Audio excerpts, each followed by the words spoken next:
myself again. Yeah. Yes.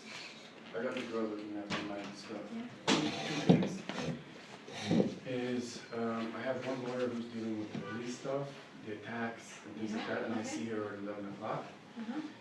The one lawyer I see on Tuesday about the AOK, he basically gave me 7 days because you need to pay this money. Legally you have to because we've gone through all the documents and by law you've got to pay this guy.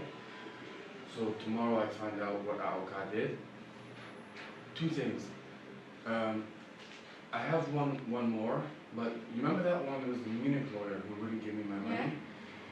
So my lawyer who was here was Jacobs. Jacobs, yes. And basically I saw him 4 times, and the first time he knew I couldn't speak German, obviously, right? So every time I had a German person with me. Okay, no problem, took the Berechtigung, everything. Also took money from me. And he said, okay, this is what we'll do, we'll find out what he did, the file, and if he's lying, we'll go to court. I said, okay, sounds great. He said, it's pretty clear cut, he took your money, but I have to see the file and everything first. So the second time I went, he's like, you're lying. I said, what am I lying about? He said, the Munich lawyer is saying, I didn't give him all the, my bank statements and things like this, so I owe him money. And I'm like, that's ridiculous. Like, why would I go through 6 months of pain and for him to get 2,000 euros and for me to get nothing? I said, the lawyer. yes, because you know how you give me a Berechtigung and I have to prove how much money I have? I obviously had to do the same thing in Munich. And I gave it to him, and then he's basically stating I never gave him that, and the state of Munich never gave him that. So the Arbeitsgericht. Also Beratungshilfeschein. Genau. Which. That covered all his costs. It was basically. Yes. It was employment. If he gets a Beratungshilfeschein, he has to explain things to you and do the. Well, all he did was basically say, don't worry, I'm covered, give me the evidence, we go to court. So like I said, when he wanted to go to court, he said, no, you're not allowed. I've been told that's not true in German law. The problem I have with the TRIA lawyer is, we've now proven that this Munich lawyer is lying, and we need to go to the Arbeitsgericht. But 2 weeks ago, I got an email from their office saying, well... To the Arbeitsgericht? In Munich. Correct. Okay. So I got an email from his office saying, you know what, you speak English, he doesn't want to see you anymore. I was like, what? The lawyer in Trier. Yes, because we'd arranged an appointment for me and Anna, the girl that came here before, and then he just canceled it. And I'm like, he's like, so now I don't have a lawyer? I was actually in Stuttgart because a person was trying to help me in Stuttgart. So the youth hostel was calling this guy in German, like, no, he's coming back, make another appointment. So then, a few days later, I get a call from their office, why didn't you turn up to the appointment? I said, but you told everybody, not just me, that it was canceled. No, I never said that. I said, but I have it on email. No, I think you're misunderstanding. You need to make a new appointment. I said, so he's still my lawyer? Yes, he's still your lawyer. So I was in Düsseldorf because I have all these medical... Did you call the Rechtsanwaltskammer? That they maybe... I emailed them. Okay. And no response.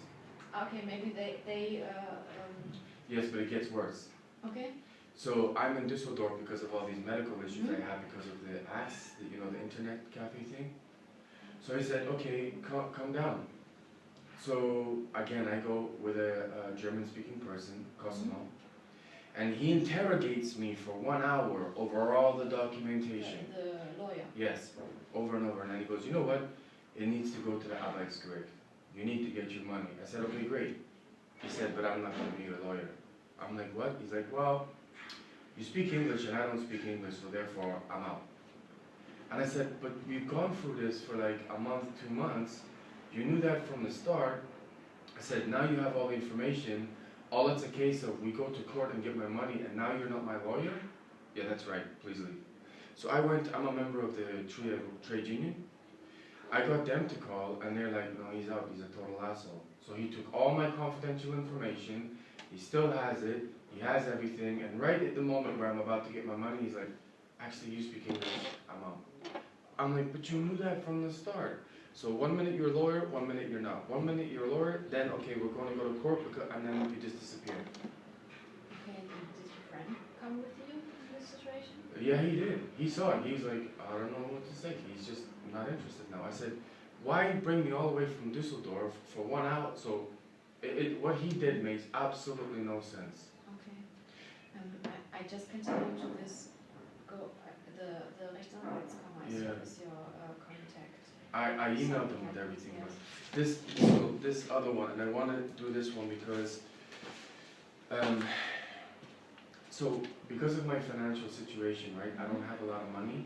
Mhm. Now this has been going on way before I came, way before I came to Trier. Mhm. I've been assaulted on the S-Bahn in Munich. I've been assaulted on the Deutsche Bahn so many times, I lost count. Mhm. And I kept emailing them, why are you doing this? Why are you coming after me? I also got assaulted by the Rheinbahn staff, punched, physically attacked, and I have like Bundespolice, right? Yes. So I had all my things stolen on the Deutsche Bahn. The Deutsche Bahn wouldn't record anything, kicked me off in Fulda. And then last night on my way back, because I have so many medical emergencies now, right, because of the financial situation I've been put in with SAP Commerzbank. This one guy just took a real dislike to me, was going through my belongings, mocking the fact that I can't speak German. And I said, and so I had my medical reports from my doctor in Würzburg, and he's trying to peer over, and he's like, that's it, Bundespolice. So I ended up spending last night in the Trier Bundespolice, who've now contacted my social worker here, saying, oh, he's trouble and blah, blah. I really would like a lawyer. I mean, you can, so these are Bundespolice reports. Mhm. These are the attacks that happened in Düsseldorf. And then these are the emails that I've written to all of these people saying, these attacks have got to stop. Like, I'll let you read first. This is, These are in Düsseldorf, these two.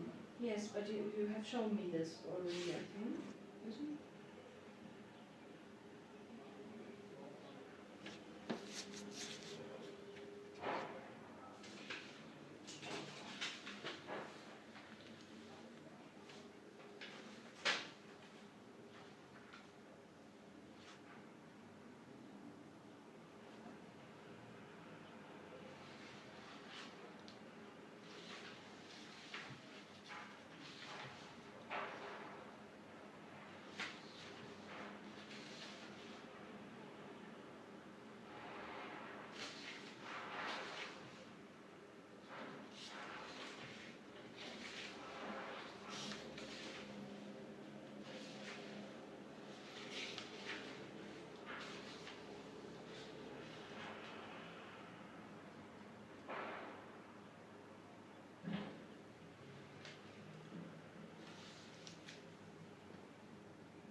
What is this? So the thing is that basically I kept getting things stolen on the Deutsche Bahn. Mhm. Deutsche Bahn refused to record it, would continually kick me off the Deutsche Bahn. This happened in Fulda, and I had to go to Hanover and try to explain that that's why they brought pickpocketing in Commerzbank. In the lead up to my court case with these things, every time I went on any kind of transport, I would have things stolen. And that's why they wrote this, that's what this reference number is as well. But nothing happens. I never get a report after, I never find out what happened. And to be honest with you, if you read these, I know it's small letters and you have glasses, but these are the emails and responses from Warten Sie bitte draußen. these are the emails that I've written and the responses from Deutsche Bahn, Rheinbahn, and Munich. And it doesn't stop. Like almost every time I get on a Deutsche Bahn, I get some kind of assault, abuse. And this has gone on, if you look at the dates, like since over a year now. Mhm.